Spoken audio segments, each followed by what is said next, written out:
भारत माता की जय। भारत माता की जय। मंच पर उपस्थित वरिष्ठजन और सामने बैठे बंधुओं बहनों, सबको मैं प्रणाम करता हूँ। धर्म नगरी को प्रणाम करता हूँ, इस धरती को प्रणाम करता हूँ जहाँ पे महारानी अहिल्याबाई ने धर्मराज की स्थापना किया था।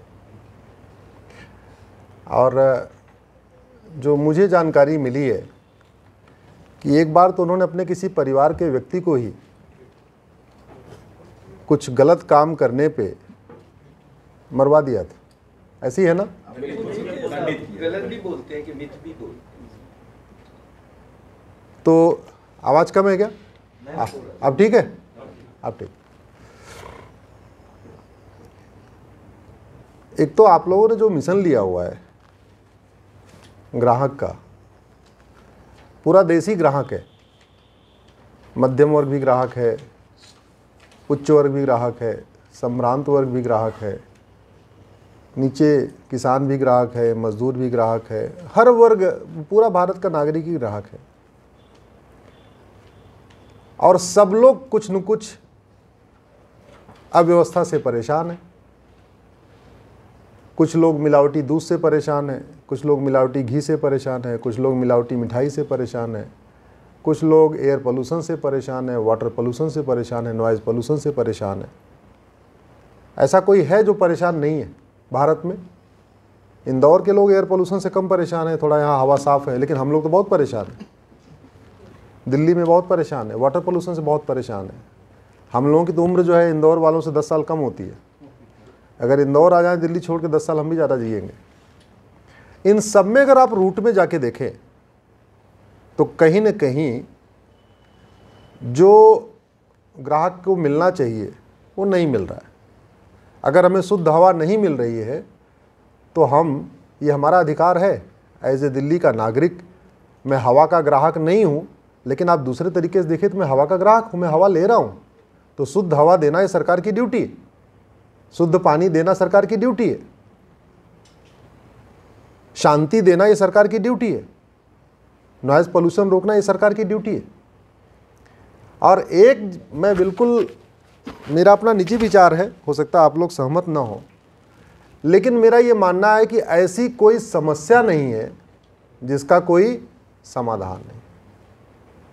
जोर से बोलिए, ऐसी कोई समस्या नहीं जिसका कोई समाधान नहीं। ऐसी कोई समस्या नहीं जिसका कोई समाधान नहीं।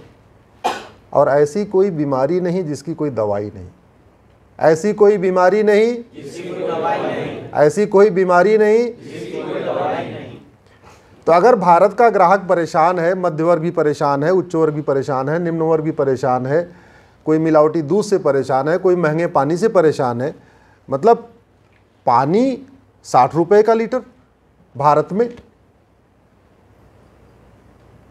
आने वाले टाइम में अभी पानी बिक रहा है, कल को फिर हवा सिलेंडर वैसे बिकना भी शुरू हो गया। अब तो सिलेंडर भी बिकना शुरू हो गया। हम जा कहाँ रहे? तो चूंकि आप लोग लगातार ग्राहक के हित में और ग्राहक के अच्छे उसके लिए आप लोग चिंतन करते हैं, लेकिन ये केवल समाज के चिंतन से बात नहीं बनेगी। अगर केवल समाज में जागरूकता से, जन जागरण से ही समस्याओं का समाधान हो जाए तो सरकारें बनती किस लिए? क्या काम है उनका सरकारों का? भारत का टोटल बजट 75 लाख करोड़ रुपए का है। कितना? 75 लाख करोड़। केंद्र और राज्यों का टोटल मिला के 75 लाख करोड़। इस 75 लाख करोड़ का लगभग 20% यानी 15 लाख करोड़ घूसखोरी, कमीशनखोरी, दलाली इसमें चला जाता है। दुनिया के कई देशों का इतना बजट है 15 लाख करोड़ जितना हमारे देश में घूसखोरी, कमीशनखोरी, दलाली में चला जाता है। ग्राहक जो सबसे ज़्यादा परेशान है वो घूसखोरी, कमीशनखोरी से परेशान है। कहीं पे डायरेक्ट, कहीं पे इनडायरेक्ट, कहीं पे करप्शन बाय डिज़ाइन है, कहीं कहीं करप्शन बाय डिफ़ॉल्ट है।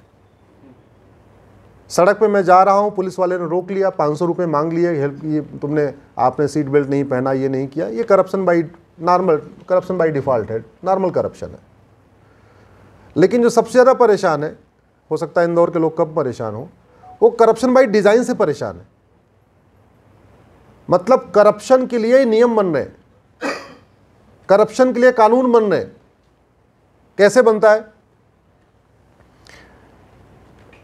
दिल्ली में एक है DDA, दिल्ली डेवलपमेंट अथॉरिटी, जो घर बना के देती है। गाजियाबाद में उसको GDA कहते हैं, गाजियाबाद डेवलपमेंट अथॉरिटी। नोएडा में अलग है, गुरुग्राम में उसको हुडा कहते हैं, हरियाणा अर्बन डेवलपमेंट अथॉरिटी।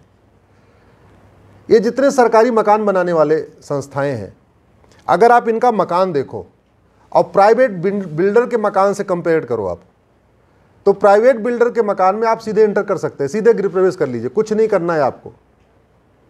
कोई तोड़फोड़ करनी होती है क्या प्राइवेट बिल्डर के मकान में? लेकिन सरकारी वाले में बिना तोड़फोड़ की आप एंट्री नहीं कर सकते। DDA के मकान में, हुडा के मकान में, GDA के मकान में बिना तोड़फोड़ की आप एंटर कर ही नहीं सकते। मैं किसी एक चीफ इंजीनियर से बात कर रहा था, एक ऐसे ही, नाम नहीं लूँगा, मतलब किसी DDA GDA टाइप के ही किसी उससे। मैं भी पहले इंजीनियर था, तो मैंने उससे पूछा, आपने कहा यार बराबर की उम्र के थे, हमने कहा तुम लोगों को नक्शा बनाने नहीं आता क्या? ऐसा मकान बना दोगे, या तो ड्राइंग रूम की लंबाई ज़्यादा या चौड़ाई ज़्यादा, या तो बालकनी की लंबाई कम या चौड़ाई कम, या तो किचन लंबा या छोटा। ऐसा क्यों बनाते हो कि मतलब रहने लायक होता ही नहीं है? बिना आदमी उसको मॉडिफाई कराए, बिना तोड़े उसमें घुस ही नहीं सकता। तो उन्होंने बोला कि क्या आप हमें बेवकूफ़ समझते हो?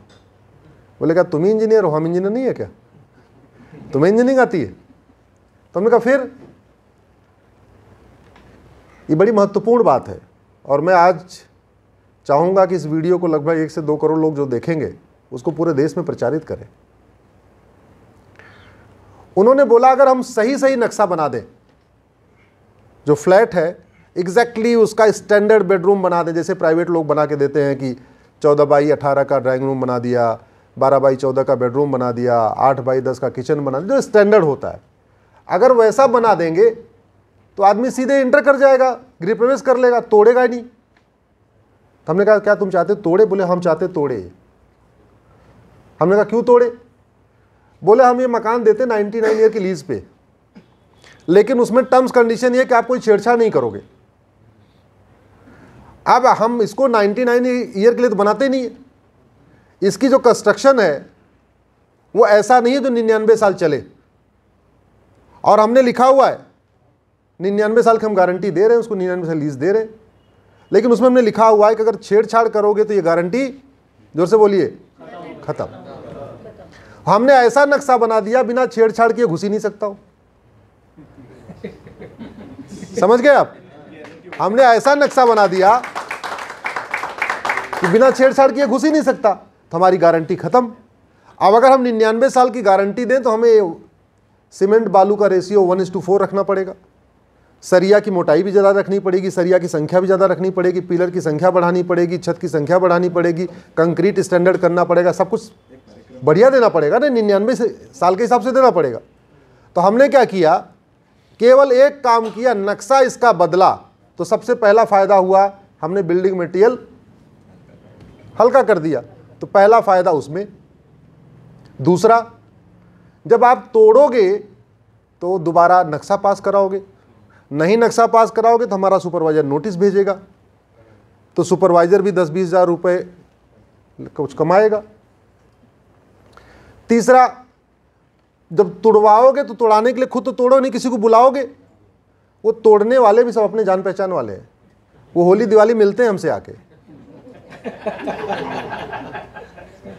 चौथा, जब तोड़ लिया तो बनवाओगे, तो बनवाने के लिए बिल्डिंग मटेरियल खरीदोगे, तो यहाँ जो पूरा बिल्डिंग मटेरियल सप्लायर यूनियन है वो भी अपने जानने वाले लोग हैं, वो भी नए साल पे आते हैं, होली दिवाली आते हैं, कई बार वो हमारे साथ विदेश भी हम उनके साथ घूम लेते हैं। तो बिल्डिंग मटेरियल का उनका भी धंधा व्यापार बढ़िया, ईंट भी खरीदोगे।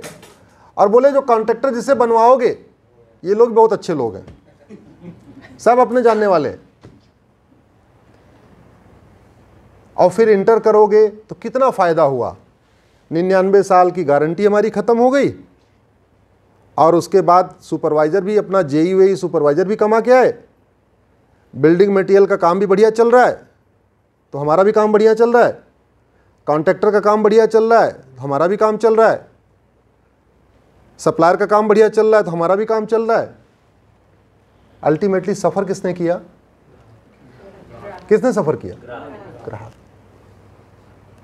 ये सिचुएशन है। अब इसका समाधान ग्राहक के पास है क्या? बोलिए जरा। इसका समाधान ग्राहक पंचायत के पास है क्या? इसका समाधान किसके पास है? अब दो तरीका है, या तो पूरे देश में सबको इतना जानकार बना दीजिए, सबको इतना संस्कारी बना दीजिए, सारे इंजीनियर को संस्कारी बना दीजिए कि भाई सब बढ़िया बढ़िया नक्शा बनाएं, बढ़िया बिल्डिंग मटेरियल लगाएं, ये करें वो करें। दूसरा सिंपल एक कानून बना दीजिए कि जिसके पास आय से अधिक संपत्ति मिलेगी, जिसके पास बेनामी प्रॉपर्टी मिलेगी, जिसके पास काला धन मिलेगा, उसको हम फांसी दे देंगे, जैसे चाइना में दिया जाता है।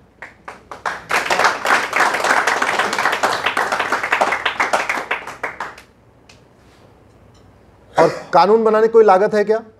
जोर से बोलिए। लेकिन ये जागरण करने की लागत है। तन मन धन सब लगाना पड़ेगा ग्राहक पंचायत को पूरे देश के लोगों को संस्कारी बनाने में, और तब भी बन जाए ऐसी गारंटी नहीं है। लेकिन एक कानून से सारे संस्कारी हो जाएंगे, बढ़िया नक्शा भी बनाएंगे, बढ़िया आपको रेडी टू मूव मकान भी मिलेगा, और उसकी कोई कीमत भी नहीं है, उसकी कोई लागत भी नहीं है। इसलिए मेरा ये मानना है व्यवस्था परिवर्तन समाज के साथ साथ शासन को ही करना होता है, केवल समाज से व्यवस्था परिवर्तन नहीं होता। दुर्भाग्यवश ऐसा अभी तक एक वो बन गया कि नहीं समाज ठीक होगा सब ठीक होगा। समाज ठीक होने सब ठीक होता तो लोगों का बिहेवियर हर जगह एक होता। वही व्यक्ति ट्रेन में चलता अलग बिहेवियर करता है, मेट्रो में चलता अलग बिहेवियर करता है, और फ्लाइट में चलता अलग बिहेवियर करता है। वही व्यक्ति दिल्ली में अलग बिहेवियर करता है, नोएडा में अलग बिहेवियर करता है। वही व्यक्ति दिल्ली में अलग बिहेवियर करता है, अमेरिका में जाकर अलग, शिकागो में अलग बिहेवियर करता है। तो इसका मतलब व्यक्ति का व्यवहार बदलता है किसके हिसाब से? परिस्थिति के हिसाब से, शासन के हिसाब से, नियम के हिसाब से, कानून के हिसाब से। और नियम और कानून बनाने की कोई लागत नहीं होती। हमें ये दुख है इस बात का कि हमने हर चीज में वर्ल्ड क्लास किया। World class airport, world class missile, world class railway station, world class highway, world class shopping mall, सब वर्ल्ड क्लास किया। लेकिन नियम कानून में वर्ल्ड क्लास नहीं किया, जिसकी कोई लागत नहीं होती। और ये भी बता दूं ऐसा क्यों नहीं किया, क्योंकि जितना हमने बाकी वर्ल्ड क्लास बताया, world class airport, world class railway station, इनमें लागत आती है। कुछ में 50,000 करोड़, कुछ में 25,000 करोड़, कुछ में 1 लाख करोड़। तो उसमें कुछ फ़ायदा होता है। अगर एयरपोर्ट 25,000 करोड़ का बनता है तो 20% का मतलब 5,000 करोड़ अपना आ गया। किसको गया मैं वो नहीं कहना चाहूँगा, आप सब समझदार हैं। अगर 1 लाख करोड़ का हाईवे गया बना तो 1 लाख करोड़ का 20% यानी 20,000 करोड़ आ गया। वो बंट जाएगा, अलग अलग सब सिस्टम है उसका। लेकिन कठोर कानून बनाने में तो कुछ नहीं मिला, न वोट मिला न नोट मिला। जोर से बोलिए, न वोट मिला न नोट मिला। सड़क बनाने से वोट भी मिला, नोट भी मिला। जिधर से हाईवे गुजरा उधर के लोग खुश वोट दे रहे कि भाई फला वाली पार्टी ने हाईवे बनाया है तो चलो इसको वोट करेंगे, सड़क बना दिया। और 10,000 करोड़, अगर 1 लाख करोड़ का एक्सप्रेसवे बनाया तो 20,000 करोड़ मैंने बताया आ गया, तो नोट भी आ गया। भारत के ग्राहक अच्छी तरीके समझ लें, और ग्राहक का मतलब भारतीय नागरिक समझ लें, क्योंकि हर नागरिक ग्राहक है। भारत की जो समस्याएं हैं उन सब का समाधान हो सकता है, नियम कानून बना के हो सकता है। लेकिन इस देश में एक प्रथा हो गई, वही काम करना है जिसमें वोट का फायदा हो या नोट का फायदा हो, और वो काम नहीं करना जिसमें न वोट का फायदा हो न नोट का फायदा। इसलिए पानी भी 60 रुपये बोतल बिक रहा है, एयरपोर्ट की चाय 100 रुपये में बिक रही है, इंडिगो में चाय 150 रुपये में बिक रही है। मैं तो चाय वाय कम ही पीता हूँ, लेकिन इस बार मैं आ रहा था, मैंने पूछा भाई कितने की चाय? बोले 150 की है। बोले दूँ क्या? हमने कहा वैसे मैं पीता नहीं, मैं पूछने के लिए बस पूछ लिया कितने की है मसाला चाय। पहले अभी 150 की हो गई। हाँ ठीक है, एयरपोर्ट वाले तो पी सकते हैं, लेकिन कोई एक सामान्य व्यक्ति अगर एकाएक चला गया तो वो क्या करेगा बेचारा, उसके लिए तो बड़ा भारी हो। तो अगर न पिए तो शर्म से मर जाए यार, सब लोग अगल बगल वाले पी रहे, और पी ले तो टेंशन में कि यार हमने क्यों पी लिया। अगले 5 साल तक टेंशन है कि हमने 150 की चाय पिया, 150 की चाय पिया, 150 की चाय पिया। तो इसलिए कुछ कड़वी बातें हैं, मुझे मीठा झूठ आता नहीं, इसलिए मैं तो कड़वी बातें कह दिया। आप लोग इस पर सोचना, चिंतन करना, मनन करना। एक बात ध्यान रखिए, जो समस्या है अगर उसका समाधान नहीं हो रहा है तो उसका सीधा सीधा मतलब है या तो उसमें वोट का फायदा नहीं है या तो नोट का फायदा नहीं है। और जो हो रहा है कुछ भी XYZ, कभी आंख बंद करके सोचना, इस जिस पहलू से मैं कह रहा हूं उस पहलू से सोचना, तब आपको नजर आएगा अच्छा इसमें वोट मिला और इसमें नोट मिला। अपने मोहल्ले से लेके ऊपर तक जितनी योजनाएं हैं सबको ध्यान से सोचना, या तो वोट मिल रहा है या तो नोट मिल रहा है, और जो नहीं हो रहा है या तो उसमें वोट का नुकसान है या तो नोट का नुकसान। हमें जातियों के आधार पर बांटा जाता है, सब बांटते हैं ना, पार्षद भी बांटता है, प्रधान भी बांटता है, विधानसभा चुनाव लड़ने वाला भी बांटता है, लोकसभा वाला भी बांटता है। क्यों बांटता है? उसको वोट का फायदा नजर आता है। इनफैक्ट वोट का फायदे के भी अल्टीमेट उद्देश्य क्या है? नोट का फायदा। क्योंकि उसको पार्षद प्रधान बन के कोई सेवा हुआ नहीं करनी है, क्या करना है उसको? नोट कमाना है। पहले स्कूटर थी, उसको फॉर्च्यूनर खरीदना है। हमें भाषा के आधार पर लड़ाया जाता है, हिंदी बनाम तमिल, हिंदी बनाम तेलुगु, हिंदी बनाम कन्नड़, ऐसे लड़ाया जाता है ना। क्यों? क्या फायदा होता है? जोर से बोलिए जरा। वोट का फायदा। और वोट भी अंतिम उद्देश्य नहीं है, वोट से सत्ता प्राप्त करना, और सत्ता प्राप्त करके क्या करना है? और नोट किसकी है? वो आपकी है। अरे बोलिए हमारी है। टैक्स देते हो कि नहीं देते हो आप? ये जो भारत का 75 लाख करोड़ का बजट है किसका? आप ही लोगों का है, आप ही लोगों का है। अपने बेटे को दोबारा 500 रुपये आज देते हो, कल मांगता तो देने में पूछते हो क्या किया 500 रुपये। लेकिन इधर लाख लाख टैक्स दे रहे, 2-2 लाख टैक्स दे रहे, कभी पूछ ही नहीं रहे कर क्या रहा है भाई मेरे टैक्स का, हो क्या रहा है। अगर भारत में करप्शन खत्म हो जाए तो ग्राहक तो खुश होगा ही होगा, भारत से जातिवाद खत्म हो जाएगा। कोई नहीं आपस में लड़ने वाला है, जाति पे लड़ाने वाले नेता हैं, वो चाहे पार्षद का चुनाव लड़ रहा हो, चाहे प्रधान का, चाहे विधानसभा का, चाहे सांसद का, अल्टीमेटली वो जातिवाद का जहर घोल के सत्ता प्राप्त करना चाहता है, और सत्ता प्राप्त करके हमारे आपके टैक्स के पैसे को लूटना चाहता है। भाषा पे लड़ाने वाले केवल नेता हैं, हम लोग नहीं लड़, न तमिल न हिंदी, न इंदौर वाला चेन्नई से लड़ना चाहता है, न चेन्नई वाला इंदौर से लड़ना चाहता है। लड़ाने वाले कौन है? नेता। जोर से बोलिए कौन है? नेता। और उद्देश्य क्या है? सत्ता। और सत्ता का उद्देश्य क्या है? पैसा। सत्ता से पैसा, सत्ता से पैसा। करप्शन खत्म हो जाएगा, माओवाद खत्म हो जाएगा। 6 महीने के अंदर माओवाद खत्म हो जाएगा। करप्शन खत्म तो माओवाद खत्म। ये माओवाद जो विचारधारा, ये सब फालतू वाली चोचलेबाजी है, ये बतौलेबाजी है कि मेरी विचारधारा है, वामपंथी विचारधारा है, फला विचारधारा, कुछ नहीं है। माओवाद का जहर घोल के अपनी सत्ता हथियाना है, पैसा इकट्ठा करना है, वसूली करना है, फला करना है, फला करना है। करप्शन खत्म हो जाए, फॉरेन फंडिंग खत्म हो जाए, नक्सलवाद खत्म हो जाएगा। करप्शन खत्म हो जाए, फॉरेन फंडिंग खत्म हो जाएगा, पंजाब का खालिस्तान खत्म हो जाएगा। करप्शन खत्म हो जाएगा, ब्लैक मनी खत्म हो जाए, हवाला फंडिंग खत्म हो जाएगी। जो आजकल आपके इधर झबुआ के एरिया में, बड़वानी के एरिया में जो आजकल एक नई संस्था बन गई है कि वो जैस, वो बता रही है कि हम तो जो है हम हिंदू नहीं है, फला फला ना, सब केवल पैसे के लिए कर रहे हैं, सब पैसे के लिए कर रहे हैं। तो पैसे से, या तो पैसे से धर्मांतरण हो रहा है या पैसे के लिए धर्मांतरण हो रहा है, या तो पैसे से जातिवाद का जहर घोला जा रहा है या पैसे के लिए, या तो पैसे से भाषावाद फैलाया जा रहा है या पैसे के लिए फैलाया जा रहा है। कुछ लोग वोट के लिए फैला रहे हैं, कुछ लोग नोट के लिए फैला रहे हैं। कुछ लोग वोट के लिए धर्मांतरण कर रहे हैं, कुछ लोग नोट के लिए धर्मांतरण कर रहे हैं। कुछ लोग वोट के लिए तुष्टीकरण कर रहे हैं, कुछ लोग नोट के लिए तुष्टीकरण कर रहे हैं। कुछ लोग वोट के लिए चर्च बनवा रहे हैं, कुछ लोग नोट के लिए चर्च बना रहे हैं। कुछ लोग वोट के लिए मजार बनवा रहे हैं, कुछ लोग नोट के लिए मजार बना रहे हैं।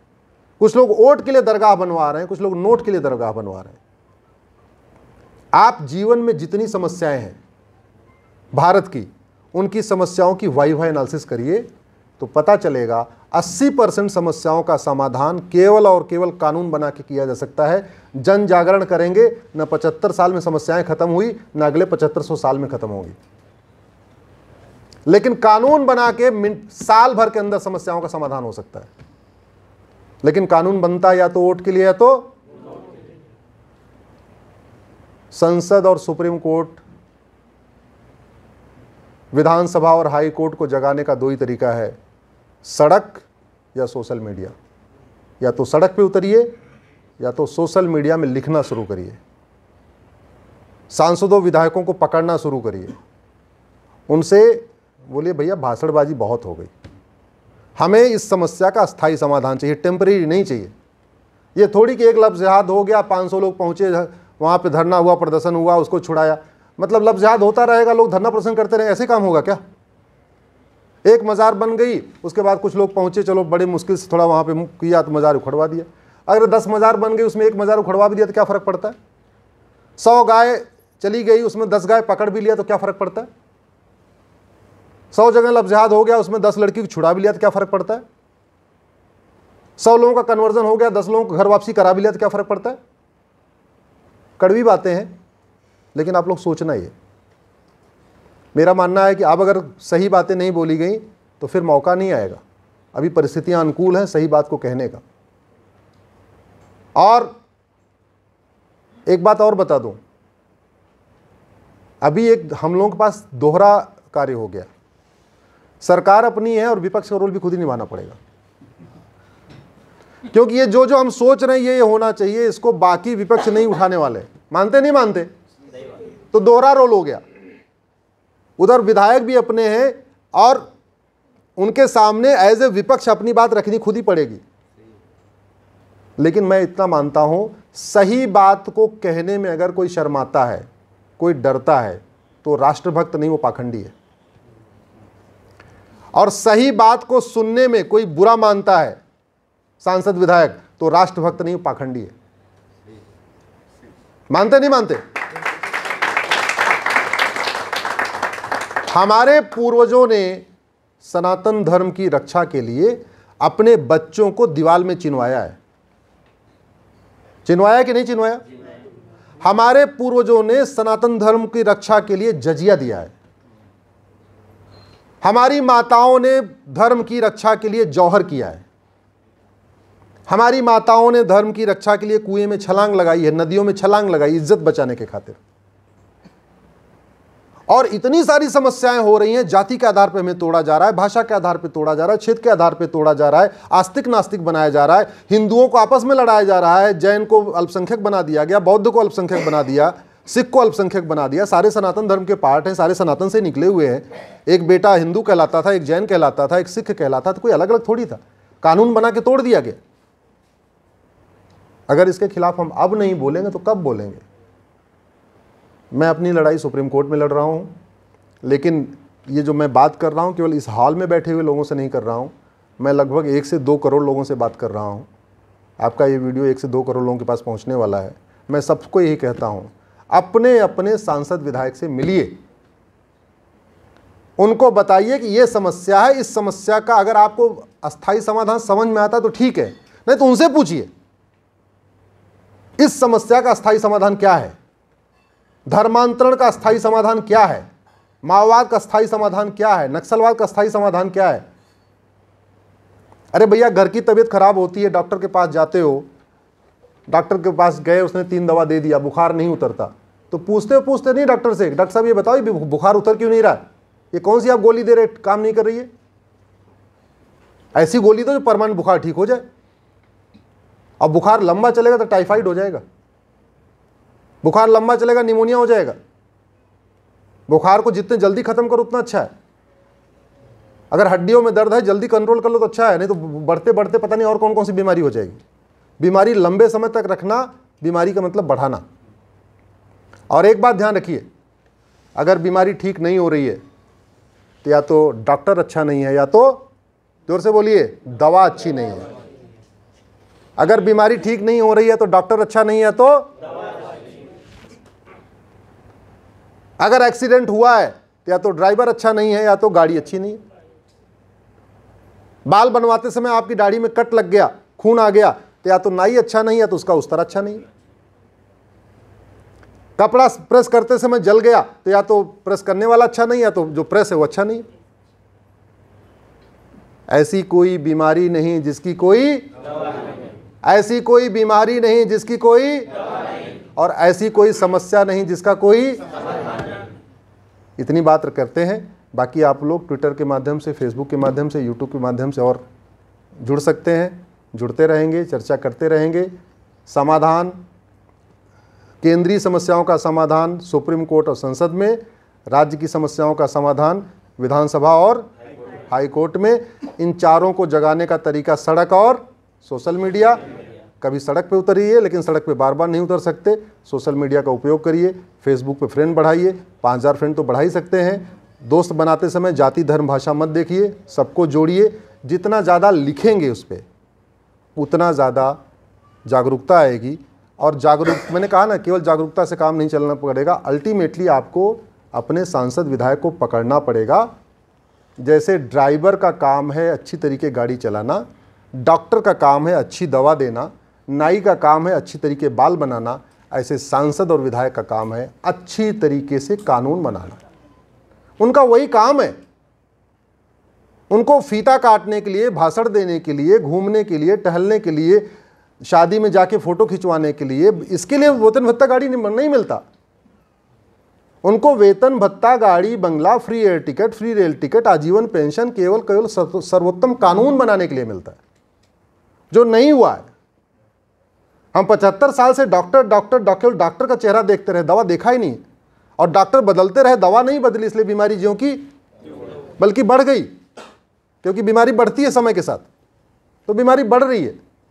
अब अपने अपने डॉक्टर से मिलिए, अपने क्षेत्र के, और उनसे परमानेंट इलाज की मांग करिए। जय हिंद, जय भारत, भारत माता की जय।